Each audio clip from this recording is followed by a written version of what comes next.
بسم اللہ الرحمن الرحیم۔ آج کی ویڈیو میں جانیں گے جنگ بدر کے بارے میں کہ اللہ تبارک و تعالی نے جنگ بدر میں مسلمانوں کی کس طرح سے مدد فرمائی اور جنگ بدر میں کتنے فرشتے مسلمانوں کی مدد کے لیے آئے۔ تو یہ جاننے کے لیے ویڈیو میں آخر تک ضرور بنے رہیں۔ اللہ تبارک و تعالی قرآن کریم میں ارشاد فرماتا ہے وَلَقَدْ نَصْرَكُمُ اللَّهُ بِبَدْرٍ وَأَنْتُمْ أَذِلَّةٌ، اور بے شک اللہ تعالی نے بدر میں تمہاری مدد کی جب تم بالکل بے سر و سامان تھے۔ اے ایمان والو، رمضان شریف کی 17 تاریخ اور دن اسلام کی تاریخ کا افضل ترین دن اور تاریخ ہے۔ اس تاریخ میں جو واقعہ پیش آیا اس کی اہمیت و افادیت کا تقاضا ہے کہ ہر سال اس ماہ مبارک میں اس کو ضرور بیان کیا جائے اور سنا جائے، یعنی غزوہ بدر جو روزے کی فرضیت کے بعد اسی دن رمضان شریف کی 17 تاریخ 2 ہجری جمعہ کے دن پیش آیا۔ بدر ایک کنواں کا نام ہے جو مدینہ منورہ سے تقریباً 80 میل کے فاصلہ پر واقع ہے۔ یہ کنواں بہت مشہور تھا، اس لیے اس کے آس پاس کی آبادی دیہات کو بھی بدر کہا جاتا ہے۔ یہ دیہات یعنی گاؤں اب بھی موجود ہے۔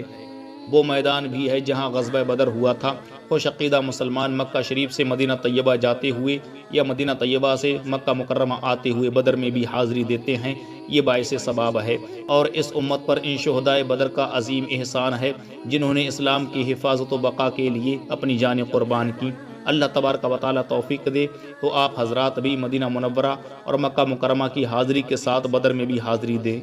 اے ایمان والو، مذکورہ آیت مبارکہ میں اللہ تبارک و تعالی نے مسلمانوں کی مدد کا ذکر فرمایا ہے۔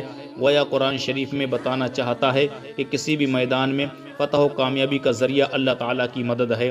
مسلمانوں کی اپنی ظاہری اور مادی طاقت و قوت نہیں ہے۔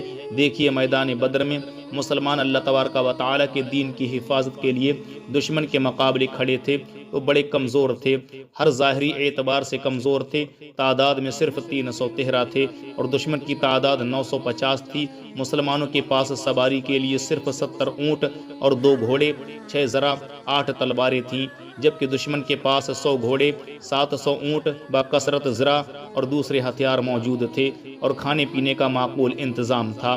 لیکن اللہ تبارک و تعالی نے غزوہ بدر میں کمزور مسلمانوں پر کرم فرمایا اور ان کی مدد کی تاکہ قیامت تک مسلمانوں کو معلوم ہو جائے کہ کامیابی کامرانی اللہ تبارک و تعالی کی مدد سے نصیب ہوتی ہے۔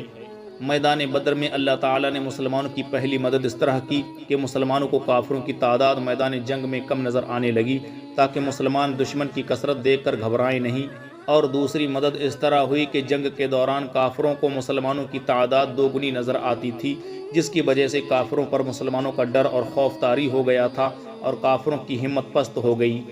اور پھر قرآن مجید میں ارشاد فرماتا ہے جب تم اپنے رب سے فریاد کرتے تھے تو اس نے تمہاری سن لی کہ میں تمہیں مدد دینے والا ہوں 1000 فرشتوں کی قطار سے۔ اللہ تعالیٰ نے میدان بدر میں مسلمانوں کی تیسری مدد اس طرح کی کہ 1000 فرشتوں کا لشکر مسلمانوں کی مدد کے لیے بھیج دیا۔ کفار و مشرکین کا 1000 لشکر جرار سیلاب کی طرح بڑھتا چلا آ رہا تھا۔ ہمارے پیارے آقا صلی اللہ تعالی علیہ وسلم نے اس نازک وقت میں صحابہ کرام رضی اللہ تعالی عنہم اجمعین کو جمع کر کے جہاد فی سبیل اللہ کا اعلان فرمایا تو صرف 313 نہتے اور بے سر و سامہ مجاہدین اسلام نے جس جذبہ شہادت اور خلوص و وفا کے ساتھ اس حق و باطل کی جنگ میں اللہ تبارک و تعالی اور اپنے پیارے رسول صلی اللہ علیہ وسلم کی خوشنودی کی خاطر لڑے ہیں، یقیناً چاند و سورج نے روئے زمین پر ایسی جانبازی اور سرفروشی کا منظر نہ دیکھا ہوگا جس بے سر و سامانی کے عالم میں غزوہ بدر کی تیاری ہوئی۔ تو ہمارے پیارے آقا صلی اللہ تعالی علیہ وسلم نے صحابہ اکرام سے جنگ کے سلسلے میں مشورہ کیا تو صحابہ اکرام نے عرض کیا یا رسول اللہ صلی اللہ تعالی علیہ وسلم، جس طرح آپ کو حکم دیں ہم تیار ہیں، ہم اپنی جانیں اللہ تعالیٰ کی راہ میں قربان کر دیں گے۔ ہم قوم موسیٰ کی طرح نہیں ہیں کہ انہوں نے حضرت موسیٰ علیہ السلام سے کہا تھا کہ تم اور تمہارا رب لڑے، ہم تو یہاں بیٹھے ہیں۔ سرکار دو عالم صلی اللہ علیہ وسلم نے جب اپنے غلاموں کا یہ جذبہ دیکھا تو خوش ہو کر ان کے حق میں دعا فرمائی۔